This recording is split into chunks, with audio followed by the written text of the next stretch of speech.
Morning बच्चों।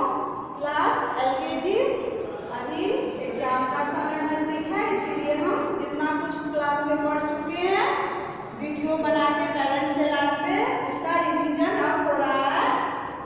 आज ABCD पढ़ लिए, अब हम साउंड ऑफ ए और ई पढ़ेंगे। तो साउंड ऑफ ए आप तो पढ़ चुके हैं। साउंड ऑफ ए में क्या लिखेंगे, क्या पढ़ना है?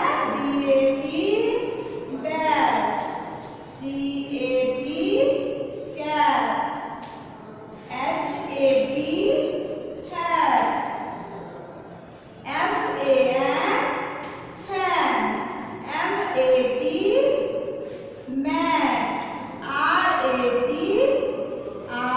RAT rat, CAR car.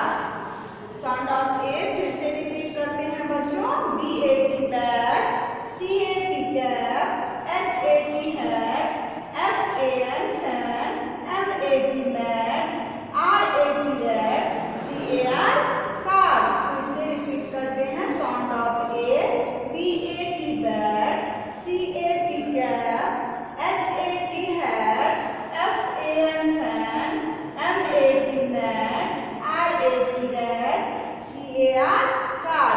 अब बच्चों साउंड ऑफ ई पढ़ते हैं।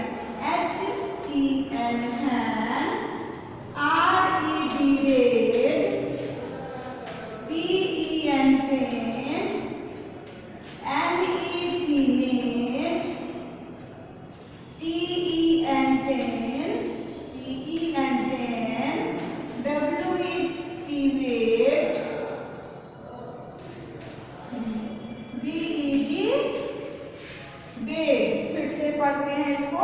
HEN hen, RED red, PEN pen, NET net, TEN pen, WET wet, BED bed. फिर से रिपीट करते हैं बच्चों। Sound of E. HEN hen, RED red, PEN pen, NET net, TEN pen, WET wet, BED bed. बच्चों अभी की class में आप साउंड ऑफ ए और ई रिवीजन किए, इसको आप घर पे भी पढ़िएगा। आज के लिए